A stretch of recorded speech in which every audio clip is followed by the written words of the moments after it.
नमस्ते, मैं हूं आपके साथ जसप्रीत कौर। कोरोना केसेस काफी तेजी से बढ़े हैं। ऐसे में मास्क सबसे बड़ा हथियार है। आप मास्क पहनकर अपनी और अपने परिवार की सुरक्षा कर सकते हैं। जब भी आप मास्क लगाएं, ये ध्यान रखें कि आपका मुंह और नाक दोनों ढके हों। हम आपसे बार बार अपील करते हैं कि आप मास्क पहनिए। इसको लेकर न्यूज 18 इंडिया ने एक मुहिम भी शुरू की है, #मास्क पहनो ये इंडिया। आप ये प्रण लीजिए कि जब तक ये महामारी है, आप मास्क नहीं उतारेंगे। मुंबई के समंदर में फंसे लोगों को बचाने की मुहिम जारी है।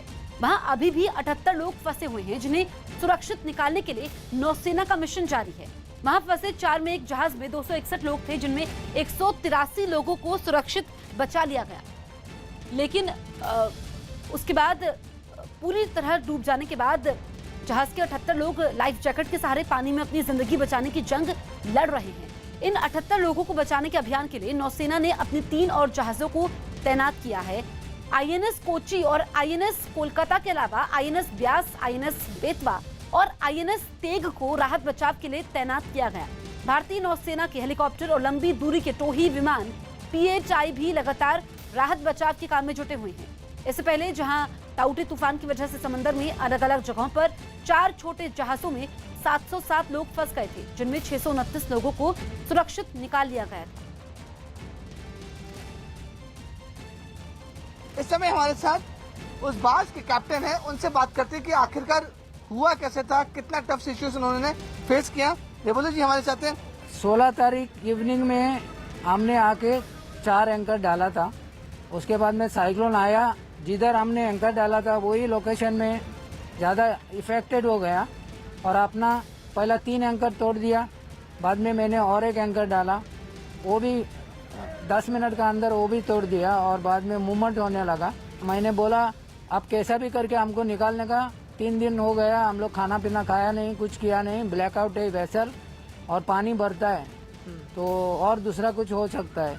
बाद में वो बोला ओके आता है। वो रात में जिस दिन वेसल आके ग्राउंड हो गया, उस दिन हमने पूरा रात अपना साथ में पूरा आदमी लोग ने जागा रह गया।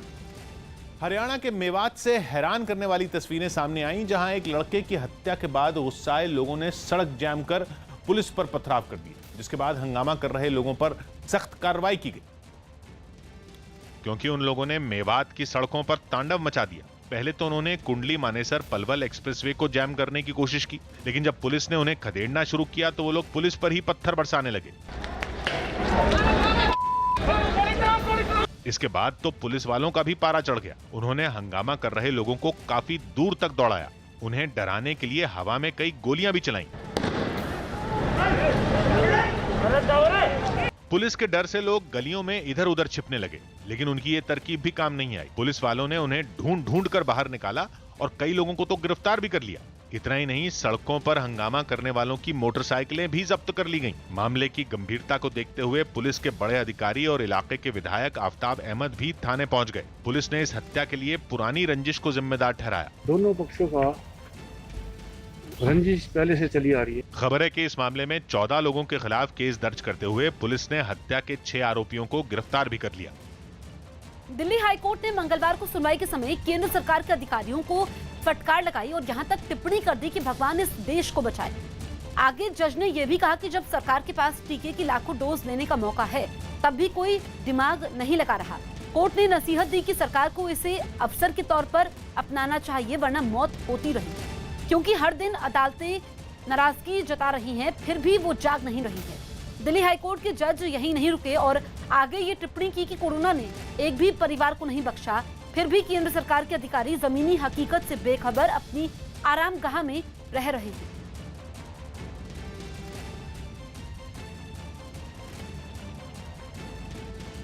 कोरोना की दूसरी लहर में कई डॉक्टर भी अपनी जान गंवा चुके हैं। न्यूज 18 के जावेद मंसूरी की रिपोर्ट है कि 1 अप्रैल से अब तक कोरोना की दूसरी लहर की चपेट में आकर देश भर में 269 डॉक्टरों की मौत हो चुकी, जिनमें सबसे ज्यादा बिहार में 78 डॉक्टर अपनी जान गंवा चुके हैं।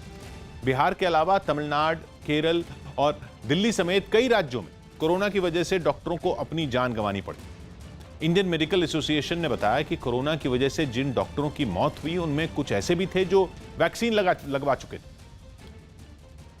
आज 14 से 16 घंटा पीपीए किट में काम करना और वेंटिलेटर के आसपास जो जहाँ पूरे A to Z कोविड के ही मरीज़ है, ऐसे हालत में डॉक्टर्स का प्रॉब्लम ये होता था कि उनका ओवरलोड वायरल का जो है वो बहुत बढ़ जाता था। जम्मू कश्मीर के कठुआ से कुछ खौफनाक तस्वीरें सामने आई। वहां एक पावर स्टेशन में भीषण आग लगी।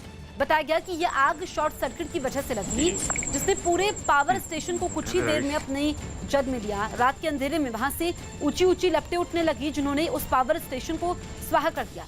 इलाके में धुआं छा गया। ऐसे में उस इलाके की बिजली बंद करनी पड़ी। बताया गया कि फायर ब्रिगेड की 10 गाड़ियां वहां पहुंची और 2 घंटे की कड़ी मेहनत के बाद आग को बुझा लिया गया।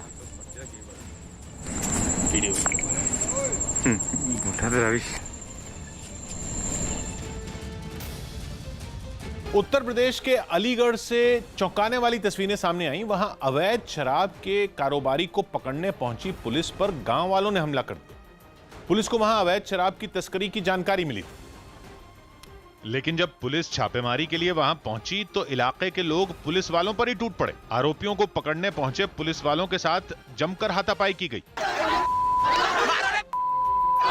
सामने आई तस्वीरों में पुलिस वाले अपनी जान बचाने के लिए भागते दिखाई दिए। इन पुलिस वालों की वर्दी तक फाड़ दी गई। एक पुलिस वाले ने तो पिस्तौल बाहर निकाल ली, तब कहीं जाकर भीड़ पीछे हटी। आग में लग गई यार। इससे पहले भीड़ ने छापेमारी करने पहुंची पुलिस की टीम को घेर लिया और आरोपियों को उनकी पकड़ से छुड़ा लिया। गिरता देख पुलिस वाले अपनी गाड़ी में बैठ गए, लेकिन भीड़ ने वहां भी उनका पीछा नहीं छोड़ा। गाड़ी को चारों तरफ से घेर लिया गया। जैसे तैसे पुलिस की टीम वहां से बाहर निकली। लोगों को पकड़ भी लिया। शराब की पेटियां भी थी। इसी बीच में गांव वालों ने पथराव कर दिया। बाद में जानकारी मिलने पर पुलिस की कई और टीमें वहां पहुंची और मोर्चा संभाला। पुलिस वालों के तेवर देख हमलावर भी वहां से फरार हो गए। हालांकि इलाके के लोगों ने उल्टा पुलिस को ही कटघरे में खड़ा कर दिया। जबरदस्ती खींच के हमारे शौहर को, मेरे बेटे को मारते पीटते ले आए। पुलिस ने भी हमला करने और आरोपियों को छुड़ाने वाले कई लोगों पर मामला दर्ज कर लिया। कंगना रनौत की कोरोना रिपोर्ट नेगेटिव आई। कंगना रनौत कोरोना से ठीक हो गई। उन्होंने खुद इसकी जानकारी सोशल मीडिया पर दी। साथ ही कंगना ने कोरोना से जंग जीतने पर अपने अनुभव भी बताए। ज्यादा मुश्किल नहीं है, ये सकारात्मक एटीट्यूड बना के आप इससे लड़ सकते हैं। कोरोना खतरे को देखते हुए ओडिशा में 1 जून सुबह 5 बजे तक लॉकडाउन बढ़ा दिया गया। टीम इंडिया के पूर्व क्रिकेटर शिवसुंदर दास को भारतीय महिला टीम का बल्लेबाजी कोच बनाया गया। साथ ही दिल्ली और रेलवेज की टीम से खेल चुके अभय शर्मा फील्डिंग कोच होंगे। ये दोनों इंग्लैंड दौरे पर यह जिम्मेदारी संभालेंगे। कोरोना के खात्मे के लिए आरएसएस ने देश के कई मठों, मंदिरों और आश्रमों में हनुमान चालीसा के पाठ का अभियान शुरू किया, जिसकी एक तस्वीर प्रयागराज से भी सामने आई। वहां अखिल भारतीय अखाड़ा परिषद के अध्यक्ष महंत नरेंद्र गिरी ने एक मठ में अपने शिष्यों के साथ हनुमान चालीसा का पाठ किया। पाठ के बाद महंत नरेंद्र गिरी ने सभी लोगों से ऐसा करने की अपील की। हनुमान चालीसा का पाठ जितना अधिक हो सके करिए, जिससे जो कोरोना की महाबीमारी है वह दूर हो। महाराष्ट्र और गुजरात में तबाही मचाने के बाद अब टाउटे तूफान ने राजस्थान में दस्तक दी है। तूफान की वजह से राजस्थान के जोधपुर और उदयपुर में भारी बारिश की चेतावनी जारी की गई है। राजस्थान सरकार ने टाउटे तूफान से निपटने की तैयारी भी तेज कर दी। एनडीआरएफ, एसडीआरएफ और सेना को अलर्ट पर रहने को कहा गया है। सभी जिला मुख्यालयों में कंट्रोल रूम बनाए गए जो 24 घंटे तूफान के हालात पर निगरानी रखेंगे। उदयपुर में एनडीआरएफ की टीमें तैनात की गई हैं। साथ ही डूंगरपुर, बांसवाड़ा समेत कई जिलों में एसडीआरएफ को भी लगाया गया है।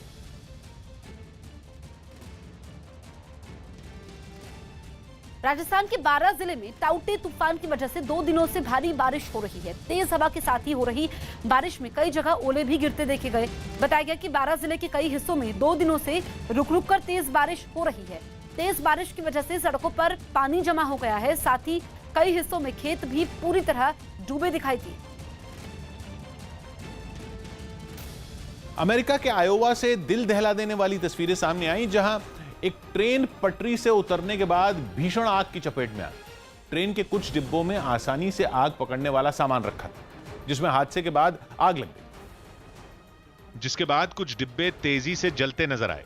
इतना ही नहीं, आग की वजह से काले धुएं का गुबार भी चारों तरफ फैल गया। ये धुआं इतना घना था कि कुछ देर के लिए तो इसने आसमान को ढक सा दिया। वहीं ड्रोन कैमरे से ली गई तस्वीरों में हादसे के कई घंटे बाद भी कुछ डिब्बों से आग की लपटें उठती दिखाई दी। जबकि कई डिब्बे तो जलकर काले पड़ चुके थे। इन तस्वीरों में रेलवे ट्रैक पर ट्रेन के डिब्बे आड़े तिरछे होकर एक दूसरे पर चढ़े नजर आए। इनको देखकर लग रहा था मानो ये असली ट्रेन नहीं बल्कि कोई खिलौना हो। वहीं हादसे की वजह से वहां कुछ देर के लिए ट्रैफिक भी थम गया, जिसकी खबर मिलते ही बचाव दल मौके पर पहुंचा और ट्रैक साफ करने का काम शुरू हुआ। राहत की बात यह रही कि हादसे में कोई घायल नहीं हुआ। कोरोना मरीजों के इलाज से प्लाज्मा थेरेपी को हटा दिया गया। न्यूज 18 के रवि सिंह की रिपोर्ट है कि केंद्र सरकार ने इलाज के लिए जो प्रोटोकॉल तय किया उससे प्लाज्मा थेरेपी को बाहर कर दिया गया। पिछले हफ्ते कोरोना पर बनी नेशनल टास्क फोर्स ने बैठक की थी, जिसमें यह दावा किया गया कि इससे फायदा नहीं होता है। लिहाजा स्वास्थ्य मंत्रालय ने इलाज पर नए दिशा निर्देश जारी किए, जिसमें प्लाज्मा थेरेपी का जिक्र नहीं है, जबकि इससे पहले जो प्रक्रिया तय की गई थी उसमें यह थेरेपी शामिल थी और गंभीर मरीजों के इलाज में डॉक्टर प्लाज्मा का इस्तेमाल कर रहे थे, लेकिन अब इसे हटा दिया गया। हालांकि इससे नुकसान क्या होता है अब तक इसकी जानकारी नहीं है, लेकिन भारत के अलावा यूके, अमेरिका और अर्जेंटीना में हुई रिसर्च में इस बात का दावा किया गया है कि इलाज में ये कारगर नहीं है। 1 साल पुरानी बीमारी है, कोई चीज़ें लगता था कि मदद करती हैं, कोई डेटा आया पॉजिटिव दिखा, उसके बेस पे शुरुआत हुई। जब और डेटा आया तो लगा कि फायदा नहीं हो रहा, तो बदलना चाहिए। जम्मू कश्मीर को दहलाने के लिए आतंकियों की नई साजिश का पता चला है। न्यूज 18 के नीतीश कुमार की रिपोर्ट है कि इजरायल की तरह वहां भी झंडों के खंभों में बम लगाकर हमला किया जा सकता है। यह अलर्ट इजरायल के 3 साल पुराने एक वीडियो के वायरल होने के बाद जारी किया गया, जिसमें इजरायल फिलिस्तीन सीमा पर फिलिस्तीन के झंडे के साथ खंभे में बम लगा दिखाई, जिसे इजरायल के एक जवान ने उतारा, लेकिन इसके बाद उसमें जोरदार धमाका हो गया। लिहाजा जैसे ही 2018 का यह वीडियो घाटी में वायरल हुआ, सुरक्षा बल से ऐसे खतरों से निपटने की तैयारी करने के लिए कहा गया और शक होने पर खोजी कुत्तों की मदद लेने की सलाह दी। दुनिया भर में आतंकवादी संगठनों के हमले के नए तरीकों की नकल जम्मू कश्मीर में आतंकी करते रहे हैं, इसलिए खुफिया एजेंसियां पूरी तरह सतर्क। यूपी सरकार ने एमबीबीएस और पैरामेडिकल की पढ़ाई कर रहे फाइनल ईयर के छात्रों को कोरोना के खिलाफ जंग में उतार दिया। इन सभी छात्रों को जरूरी ट्रेनिंग के बाद ही कोरोना मरीजों के इलाज की जिम्मेदारी दी गई। ये सभी राज्यों के अलग अलग मेडिकल कॉलेज में भर्ती कोरोना मरीजों का इलाज कर रहे हैं। ये मेरे लिए पर्सनली एक बहुत गर्व की बात थी कि इस कोविड के पैंडेमिक में हमको भी अपना कंट्रीब्यूशन देने का मौका मिला। बहुत ही ज़्यादा शुक्रगुजार हम हैं कि हाँ हमें भी मौका मिला और इसके साथ साथ हमारी काफ़ी अच्छी ट्रेनिंग होगी। दिल्ली में होम आइसोलेशन के मरीजों तक ऑक्सीजन पहुंचाने के लिए ऑक्सीजन कंसंट्रेटर बैंक की शुरुआत की गई। दिल्ली सरकार के जरिए यह सुविधा कोरोना मरीजों को मुफ्त में दी जा रही और जरूरतमंदों को ऑक्सीजन कंसंट्रेटर बैंक से मशीन घर तक पहुंचाई जा रही है। ऐसे ही एक बैंक की तस्वीरें साकेत से सामने आई, जहां से कंसंट्रेटर मशीन किदवई नगर की एक हाउसिंग सोसाइटी में पहुंचाई गई। बताया गया कि यहां होम आइसोलेशन के एक मरीज को ऑक्सीजन की सख्त जरूरत थी। ऑक्सीजन कंसंट्रेटर जो है वो अब किदवई नगर पहुंच चुका है। पीपीई किट पहनकर इसलिए तैयार हो रहे हैं क्योंकि इनको कोरोना मरीजों के पास पहुंचना है। इस काम में पूरी सावधानी बरती गई ताकि उस मरीज को करीब से बताया जा सके कि ऑक्सीजन देने वाली इस मशीन का कैसे इस्तेमाल करना है। ऑक्सीजन कंसंट्रेशन ऑन करके उनको डेमो देना है ताकि वो इसको यूज कर सके। फिलहाल दिल्ली के हर जिले में 200 ऑक्सीजन कंसंट्रेटर रखे गए हैं, लेकिन जरूरत पड़ने पर इनकी तादाद को बढ़ाने का भी प्लान है। 120 साल की एक महिला को वैक्सीन लगाई गई। जम्मू कश्मीर के उधमपुर में 120 साल की ढोली देवी ने कोरोना वैक्सीन की पहली डोज लगवाई। दावा है कि हैदराबाद में एक लड़के को कोरोना रिपोर्ट पॉजिटिव आने पर 11 दिनों तक पेड़ पर रहना पड़ा। बताया गया कि उसे ऐसा इसलिए करना पड़ा क्योंकि उसका घर छोटा था, इसकी वजह से वो वहां खुद को क्वारंटीन नहीं कर पा रहा था। छत्तीसगढ़ के बीजापुर में नक्सलियों ने आईईडी धमाका किया, जिसमें एक जवान शहीद हो गया। साथ ही इस हमले में एक जवान घायल है। आरोप है कि इंदौर के महाराजा यशवंतराव अस्पताल में एक चूहे ने एक नवजात का पैर कुतर दिया। इस घटना के बाद अस्पताल प्रशासन ने मामले की जांच के लिए एक कमेटी बनाई और लापरवाही बरतने वाले कर्मचारियों पर कार्रवाई का भरोसा दिया। दिल्ली में म्यूकोरमाइकोसिस के इलाज में इस्तेमाल होने वाले इंजेक्शन की किल्लत ने लोगों की परेशानी बढ़ा दी। कोरोना से ठीक हो चुके कुछ मरीजों में म्यूकरमाइकोसिस बीमारी हो रही है, जिसमें आंखों और जबड़ों में इन्फेक्शन हो जाता है। कोरोना की दूसरी लहर में ब्लैक फंगस के मरीजों की संख्या अचानक बढ़ गई है और मार्केट में इसको लेकर जो इंजेक्शन आता है उसकी भी कमी हो गई है। इन हालात के लिए दवा दुकानदार इंजेक्शन की सप्लाई में गड़बड़ी को जिम्मेदार ठहरा रहे हैं। अभी अवेलेबिलिटी नहीं है, वेडनेसडे के बाद आएगी, बट आपके माध्यम से एक मैं चीज कहूंगा, डायरेक्ट हॉस्पिटल को ही दिया जाए, ट्रेडिंग नहीं की जाए। महाराष्ट्र और गुजरात में तबाही मचाने वाले तूफान टाउटे का असर अब उत्तर भारत में भी दिख सकता है। मौसम विभाग ने आशंका जताई है कि चक्रवाती तूफान के कारण बनी नम हवाओं के वेस्टर्न डिस्टर्बेंस से टकराने का असर आज उत्तर भारत के कई राज्यों में होगा। इन राज्यों में हिमाचल प्रदेश, उत्तराखंड और हरियाणा शामिल है। इसके अलावा चंडीगढ़, दिल्ली और पश्चिमी उत्तर प्रदेश में भी कल टाउटे का असर दिखने का अनुमान है। मौसम विभाग ने आशंका जाहिर की है कि इन राज्यों में भारी से बहुत भारी बारिश हो सकती है। इसके अलावा पंजाब, उत्तरी राजस्थान और पूर्वी उत्तर प्रदेश में भी भारी बारिश की चेतावनी दी गई है। बारिश का सिलसिला 2 दिन तक चलने का अनुमान है, यानी केवल बुधवार नहीं, गुरुवार को भी रुक रुक कर बारिश होने की आशंका है। हालांकि 21 मई तक टाउटे तूफान का असर पूरी तरह खत्म होने का अनुमान है, जिसके बाद बारिश का सिलसिला भी बंद हो जाएगा। जम्मू कश्मीर के जम्मू जिले में मौजूद त्रेवा गांव की सरपंच ने कोरोना मरीजों के लिए एक कोरोना सेंटर तैयार किया। राज्य में कोरोना के बढ़ते मरीजों को देखते हुए उन्होंने यह कदम उठाया। पिछले साल प्रधानमंत्री नरेंद्र मोदी ने भी मन की बात कार्यक्रम में बलबीर कौर नाम की इस सरपंच की वहां एक क्वारंटीन सेंटर बनाने के लिए तारीफ की थी। और इस बार भी कोरोना की दूसरी लहर में लोगों की मदद के लिए वो आगे आईं और गांव के पंचायत घर और सत्संग हॉल को कोरोना सेंटर में बदल दिया। इसके लिए वो खुद अपनी पूरी टीम के साथ काम करने में जुटी हैं। बिस्तरों पर चादर बिछाने से लेकर उन्हें धोने तक का जिम्मा उन्होंने अपने कंधे पर उठा लिया। यहाँ पर एक कोविड केयर सेंटर बनाया जा सके, ताकि अगर यहाँ पर मरीज इस इलाके में ज्यादा आते हैं तो उनको उन्हीं इलाकों में उनका इलाज जो है वो किया जा सके। बलबीर कौर ने भरोसा दिया कि हालात बिगड़ने पर वो और मजबूती से सामने आएंगी और कोरोना मरीजों की मदद करेंगी। नीड पड़ी तो हमें लगता है कि ये जो है इसको हॉस्पिटल में कन्वर्ट किया जाएगा। बताया गया कि 25 बेड के इस कोरोना सेंटर में मरीजों के लिए दवाओं और ऑक्सीजन की सुविधा मौजूद रहेगी। छत्तीसगढ़ के सुकमा में नक्सलियों की कायराना हरकत की वजह से 18 ग्रामीण जख्मी हो गए, जबकि 3 की जान चली गई। सोमवार को एक पुलिस कैंप का विरोध करने के लिए नक्सलियों ने गांव वालों को सुरक्षा बलों पर हमले के लिए उकसाया, जिसका हैरान करने वाला वीडियो सामने आया। पुलिस और सुरक्षा बल के सामने हजारों गांव वाले विरोध करने के लिए जमा हो गए। विरोध कर रहे लोगों में बड़ी संख्या में महिलाएं भी दिखी। गांव वाले हाथों में पत्थर और लाठियां लेकर पहुंचे। कुछ देर तो हंगामा और अफरा तफरी का माहौल बना रहा, लेकिन थोड़ी देर बाद अचानक गोलियों की तड़तड़ाहट सुनाई देने लगी।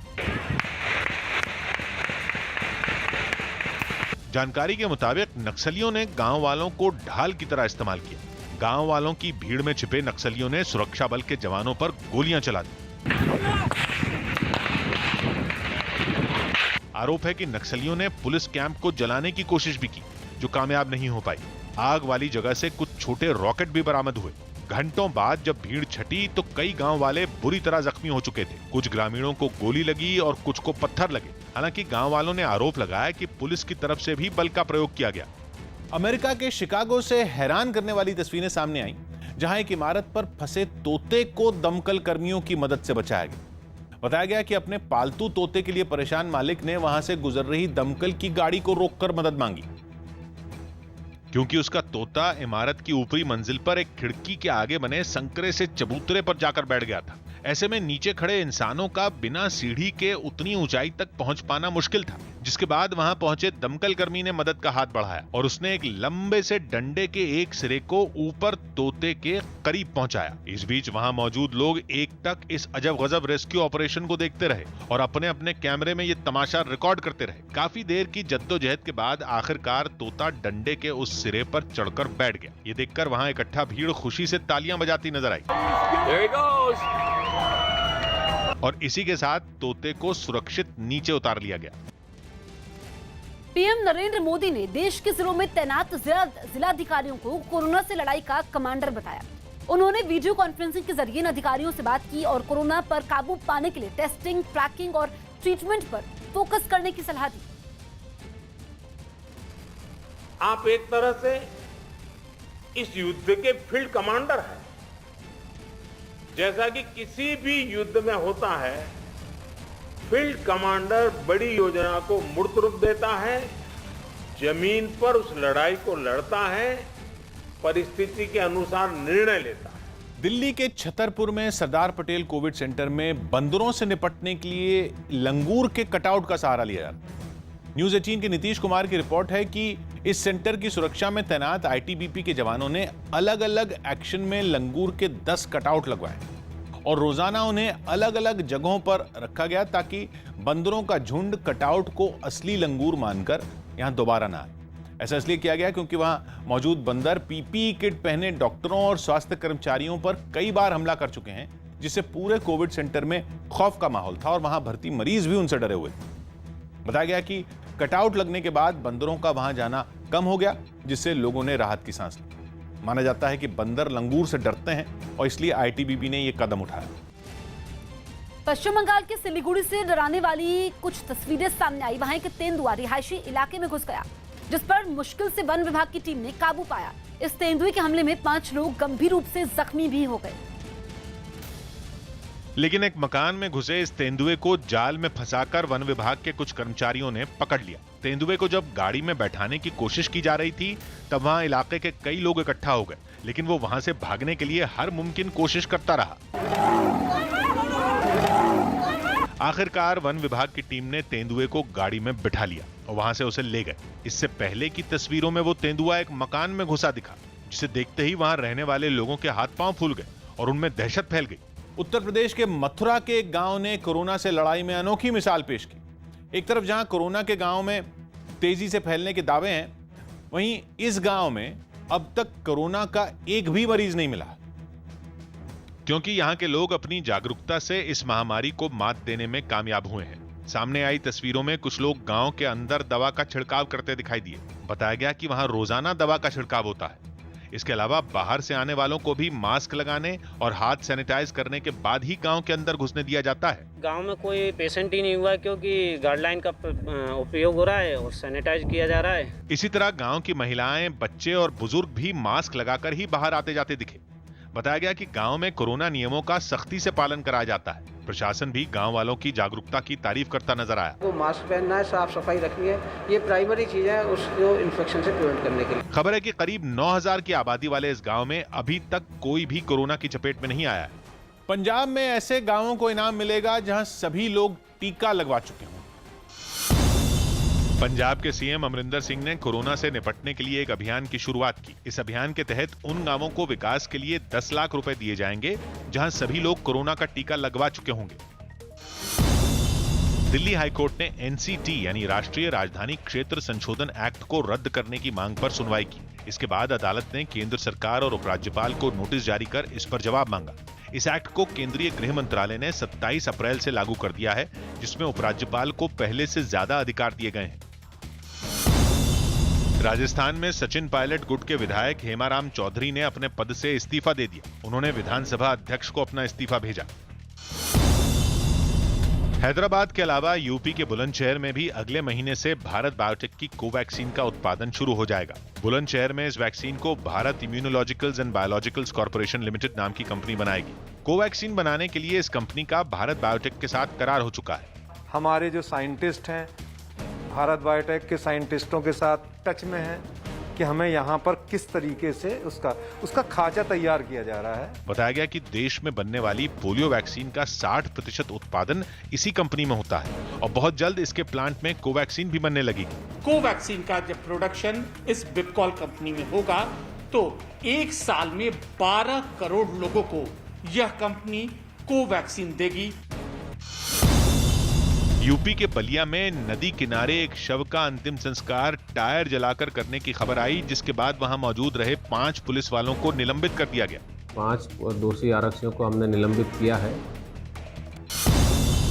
तूफान के बीच गुजरात के जामनगर से ऑक्सीजन एक्सप्रेस कई कंटेनर लेकर दिल्ली के लिए रवाना हुई। राजस्थान के कोटा में पुलिस ने रेमडेसिविर इंजेक्शन की कालाबाजारी के आरोप में 2 भाइयों को पकड़ा। आरोप है कि ये लोग मरीजों के इंजेक्शन चुराकर दूसरे लोगों को महंगे दाम पर बेच देते थे। इनमें एक आरोपी एक निजी अस्पताल का कर्मचारी है, जबकि दूसरा भाई एक लैब में काम करता है। यूपी के मुजफ्फरनगर में रेहड़ी पर रखे फलों पर थूकने का वीडियो सोशल मीडिया पर वायरल हो गया। ये वीडियो सामने आने के बाद पुलिस आरोपी की तलाश में जुट गई। जो भी सही पाया जाएगा उस पर हम कार्रवाई करेंगे। मध्य प्रदेश के महिला खुदकुशी मामले में महिला के बेटे ने कांग्रेस विधायक उमंग सिंगार पर दर्ज केस वापस लेने की मांग की। मैं सरकार से बोलूंगा कि एफआईआर वापस ली जाए। इससे पहले आरोप लगा था कि महिला ने उमंग सिंगार के उकसाने पर आत्महत्या की, जिसके बाद पुलिस ने उनके खिलाफ एफआईआर दर्ज कर ली थी। किसी स्टेटमेंट के बेस पे नहीं, ओवरऑल सभी जितने साक्ष्य संकलित हुए हैं मर्ग जांच में तरह की एफआईआर हुई है। इस बीच कांग्रेस का एक प्रतिनिधिमंडल भोपाल में डीजीपी से मिला। मध्य प्रदेश में कांग्रेस विधायक उमंग सिंगार की महिला मित्र की खुदकुशी की कहानी अब सियासी रंग में ढलते जा रही है। दिल्ली में 11 दिन बाद कोरोना के मामले सबसे निचले स्तर पर पहुंच गए। पिछले 24 घंटों में कोरोना के नए केस 4,482 दर्ज किए गए। इसके अलावा अब राजधानी में कोरोना के एक्टिव मामले घटकर 50,000 के पास पहुंच गए। महाराष्ट्र के नासिक के एक अस्पताल में एक वेंटिलेटर में शॉर्ट सर्किट होने की वजह से धुआं निकलने लगा। इसके बाद 3 और वेंटिलेटर इस शॉर्ट सर्किट की चपेट में आ गए। धुआं देखते ही अस्पताल में अफरा तफरी मच गई।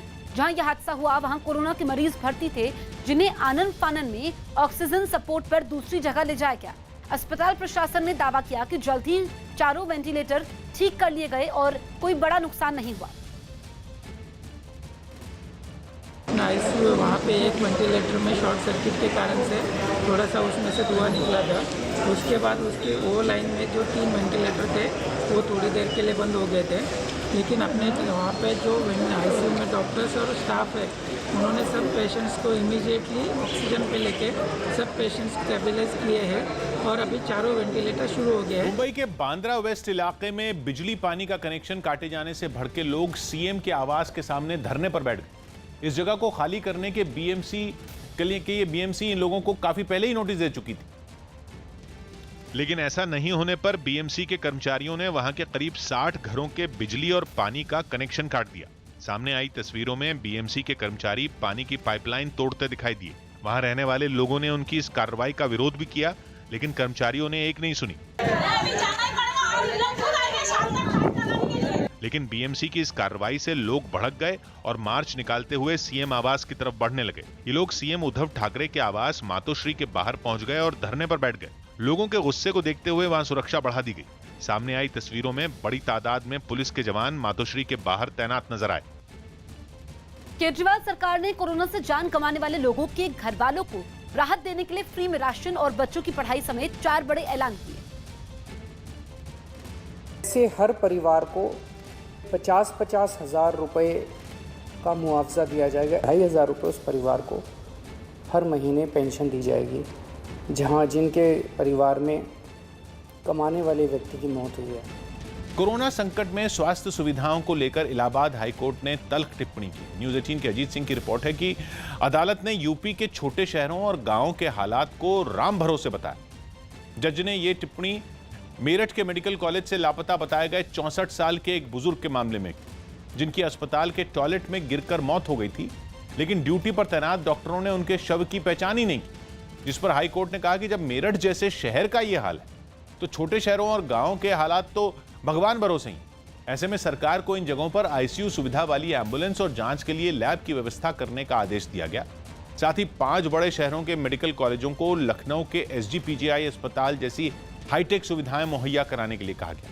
इन शहरों में प्रयागराज, आगरा, मेरठ, कानपुर और गोरखपुर शामिल हैं, जहां के मेडिकल कॉलेजों को 4 महीने में अपग्रेड करने का आदेश दिया गया। गुजरात में टाउटे तूफान के गुजरने के बाद सूरत में जोरदार बारिश हुई। वहां तेज हवा के साथ हुई बारिश से कई जगहों पर नुकसान भी हुआ।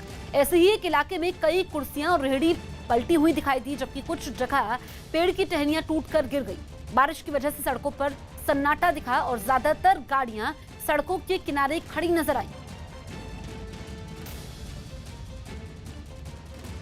रूस दुनिया के उत्तरी छोर पर मौजूद आर्कटिक जैसे वीरान इलाके में अपना प्रभुत्व जमाने में जुटा है।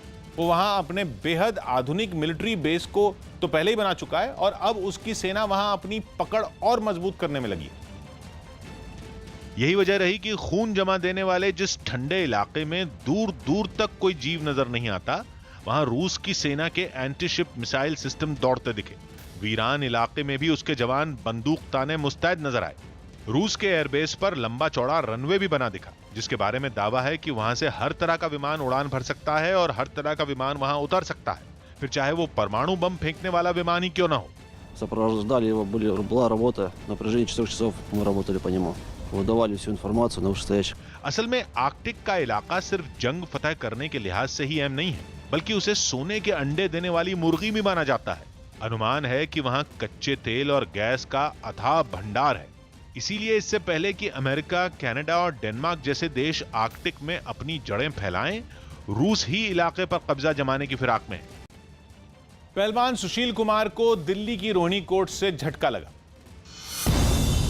पहलवान सुशील कुमार की अग्रिम जमानत याचिका को दिल्ली की रोहिणी कोर्ट ने खारिज कर दिया। कुछ दिन पहले छत्रसाल स्टेडियम में पहलवान सागर धनखड़ की हत्या कर दी गई थी और इसी मामले में सुशील भी घिरे हुए हैं। इस मामले में फरार सुशील कुमार पर 1 लाख का इनाम भी रखा गया है।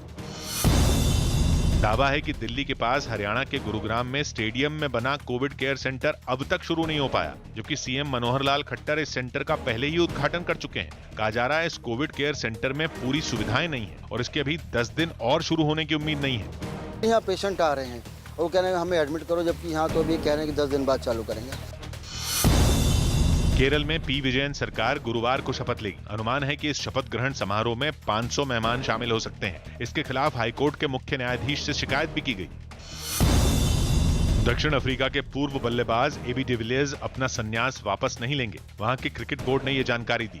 डिविलियर्स ने 2018 में अंतर्राष्ट्रीय क्रिकेट को अलविदा कह दिया था, लेकिन पिछले साल आईपीएल में शानदार प्रदर्शन के बाद उन्हें फिर वापस अंतर्राष्ट्रीय क्रिकेट में लाने की कोशिश हो रही थी, लेकिन डिविलियर्स ने इससे इनकार कर दिया। मुंबई पुलिस ने अपने जवानों के इलाज के लिए क्वारंटीन सेंटर की संख्या बढ़ा दी। गोरेगांव इलाके में एक होटल को क्वारंटीन सेंटर में बदल दिया गया। इस होटल में 160 पुलिस वालों को रखा जाएगा, जहां बीएमसी उनका इलाज करेगी। मुंबई में पुलिस वालों के लिए ऐसे 4 सेंटर पहले से ही हैं। अगर पुलिस के जवान कोरोना संक्रमित होते हैं या उनका परिवार कोरोना संक्रमित होता है तो यहाँ पर उन्हें क्वारंटाइन किया जा सकता है। मुंबई पुलिस के मुताबिक होम क्वारंटीन होने पर जवान के घर वालों के भी कोरोना की चपेट में आने का खतरा रहता है। ऐसे में अलग क्वारंटीन सेंटर होने से उनके परिवार वालों को संक्रमित होने से बचाया जा सकेगा। घर बड़ा नहीं होता या फिर स्पेस नहीं होता, लोग ज्यादा रह रहे हैं, तो ऐसे में हमारे पुलिस ऑफिसर्स को अच्छी फैसिलिटी मिलनी चाहिए। टीम इंडिया के क्रिकेटर रिद्धिमान साहा कोरोना से ठीक हो गए। इसके बाद अब वो अगले महीने इंग्लैंड दौरे पर जा सकेंगे। आईपीएल के दौरान साहा की कोरोना रिपोर्ट पॉजिटिव आई थी। महाराष्ट्र के नागपुर में पुलिस ने दिव्यांगों के जरिए ड्रग्स की तस्करी करने वाले रैकेट का पर्दाफाश किया। इसके साथ ही 20 ड्रग्स तस्करों को भी गिरफ्तार किया गया, जो ड्रग्स की सप्लाई करने के लिए दिव्यांगों का इस्तेमाल कर रहे थे, जिससे पुलिस या जांच टीम को उन पर शक न हो। पुलिस ने खुफिया जानकारी मिलने पर ऐसे ही एक दिव्यांग को पकड़ा जो प्लास्टिक के पैर में ड्रग्स को ले जा रहा था, जिसके बाद पुलिस ने भरोसा दिलाया कि इस खेल में शामिल सभी लोग जल्द ही गिरफ्तार कर लिए जाएंगे।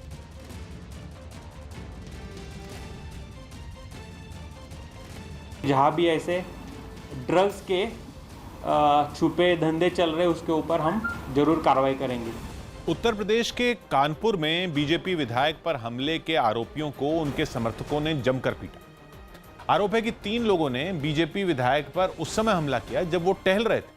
हालांकि पुलिस चौकी नजदीक होने की वजह से वो जल्द ही पकड़ लिए गए, लेकिन जैसे ही पुलिस वाले तीनों आरोपियों को थाने ले जाने लगे, बीजेपी विधायक सुरेंद्र मैथानी के समर्थक उन पर टूट पड़े।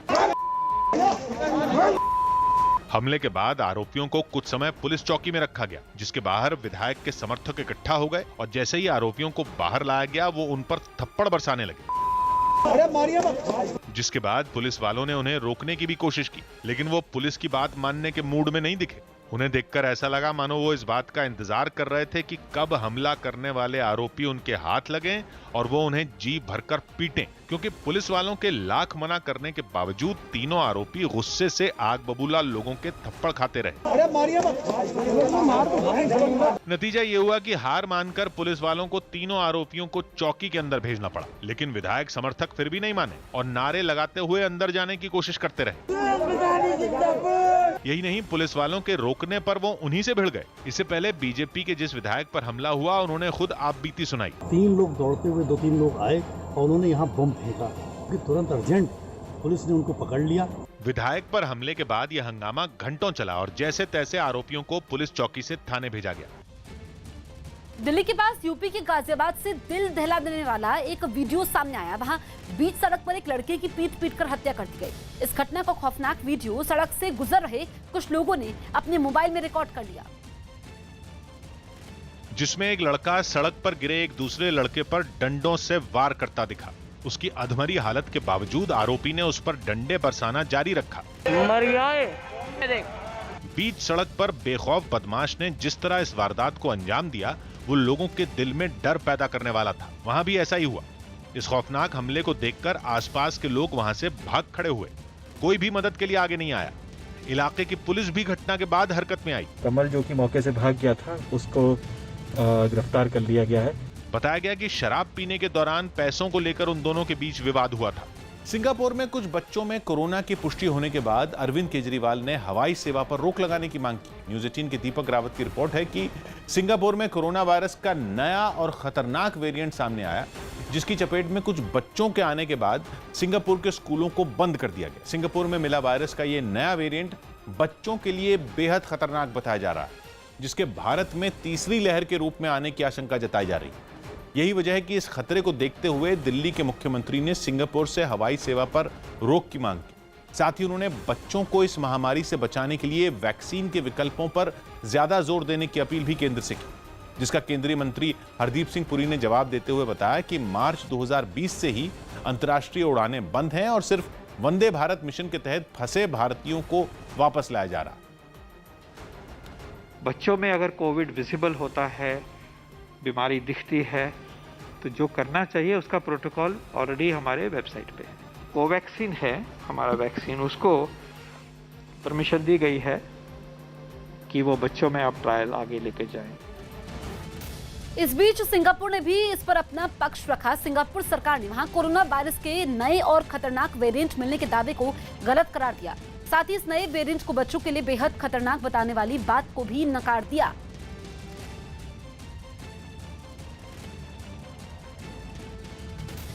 कोरोना संकट में रिलायंस इंडस्ट्रीज लंबे वक्त से लोगों की मदद में जुटी है। इसी कड़ी में रिलायंस इंडस्ट्रीज ने ऐलान किया कि रिलायंस बीपी मोबिलिटी लिमिटेड के तहत यूपी में उसके जितने भी पेट्रोल पंप हैं, उन सभी में उन गाड़ियों को मुफ्त में पेट्रोल और डीजल दिया जाएगा जो कोरोना से जुड़े काम में लगी हैं। यानी कोरोना मरीजों को ले जाने वाली एम्बुलेंस, ऑक्सीजन की सप्लाई करने वाली गाड़ियां और इसी तरह के काम में जुटी बाकी गाड़ियों के लिए यह सुविधा शुरू की गई। यूपी में रिलायंस के सभी पेट्रोल पंप और 30 जून तक ये वहां पर सुविधा दी जाएगी और हर रोज ऐसी गाड़ियों को 50 लीटर पेट्रोल या डीजल मुफ्त दिया जाएगा। रिलायंस ने न सिर्फ इससे पहले ऑक्सीजन सिलेंडर की सप्लाई उत्तर प्रदेश में की, बल्कि अब एक बड़े स्तर पर जो इमरजेंसी वाहन हैं उनको भी रिलायंस पेट्रोल पंप मुफ्त में डीजल और पेट्रोल मुहैया कराने का काम करेगा। पश्चिम बंगाल पुलिस ने लोगों को कोरोना के खतरे से जागरूक किया। पश्चिम बंगाल के आसनसोल में पुलिस ने सड़क पर कोरोना से जुड़ी एक पेंटिंग बनाई। इस पेंटिंग के जरिए लोगों को कोरोना खतरे से जागरूक किया गया। कोरोना का अगस्त में हम लोग लड़ने हो गए सबके एक साथ। जम्मू कश्मीर के सांबा में बीएसएफ ने एक पाकिस्तानी घुसपैठिए को गिरफ्तार किया। सुरक्षा बल की गोली लगने से घायल हुए इस घुसपैठिए को इलाज के लिए अस्पताल में भर्ती करवाया गया। इसने बताया कि मेरा नाम आसिम है और बताया कि मैं लाहौर का रहने वाला हूं। राजस्थान के झालावाड़ में लॉकडाउन तोड़ने वाले लोगों को पुलिस ने अलग अलग तरीकों से सबक सिखाया। लॉकडाउन में बेवजह घरों से बाहर घूम रहे लोगों को पकड़ने के लिए शहर में पुलिस की कई टीमें तैनात की गई, जिनमें एक टीम ने लॉकडाउन तोड़कर बेवजह घूम रहे लोगों की आरती उतारकर उन्हें शर्मसार किया। सोशल डिस्टेंसिंग के नियमों का पालन करते हुए एक पुलिसकर्मी ने पहले सभी लोगों को तिलक लगाया और दूसरे ने उनकी आरती उतारी।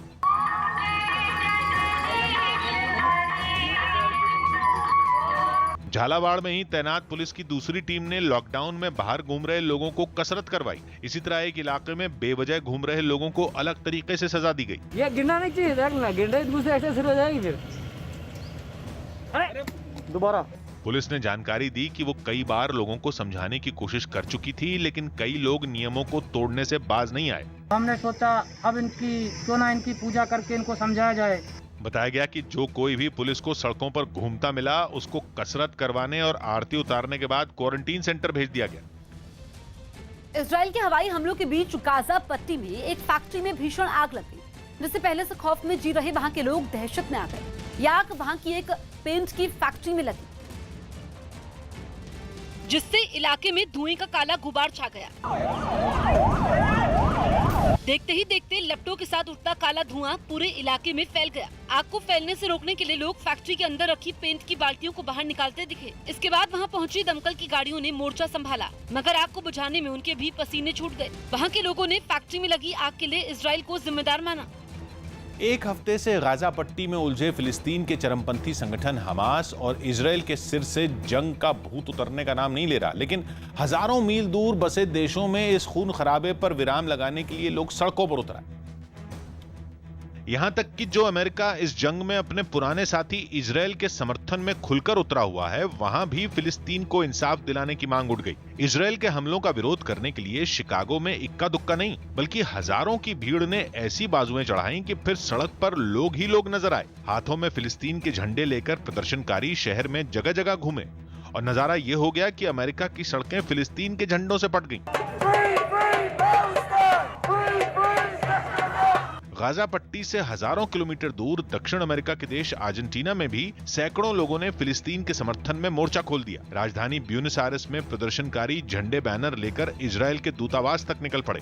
उनमें गुस्सा इतना था कि उन्होंने अपनी सरकार से इजराइल से सारे रिश्ते नाते तोड़ने तक की मांग कर दी। वहीं यमन की राजधानी सना पर कब्जा जमाए बैठे हूथी विद्रोहियों के एक इशारे पर उनके समर्थक सड़कों पर उतर आए। इजराइल के झंडे फूंककर उन्होंने अपनी भड़ास निकाली और सिर्फ बड़े बूढ़े ही नहीं, बच्चे तक इजराइल के खिलाफ इस विरोध प्रदर्शन का हिस्सा बने। हूथी विद्रोही भी प्रदर्शन में नजर आए और लोगों को भाषण देते दिखे। तेलंगाना में 30 मई तक लॉकडाउन बढ़ गया। तेलंगाना सरकार ने कोरोना खतरे की वजह से राज्य में 30 मई तक लॉकडाउन बढ़ा दिया। हालांकि जरूरी सेवा से जुड़े लोगों पर इन पाबंदियों का असर नहीं होगा। यूपी सरकार राज्य में गरीब और जरूरतमंदों को 3 महीने तक मुफ्त राशन देगी। इसके तहत जिन परिवारों के पास राशन कार्ड नहीं है, उनके राशन कार्ड बनवाने के लिए एक अभियान चलाया जाएगा। मैं हूं किशोर रजवानी। आज की ताजा खबर जारी है।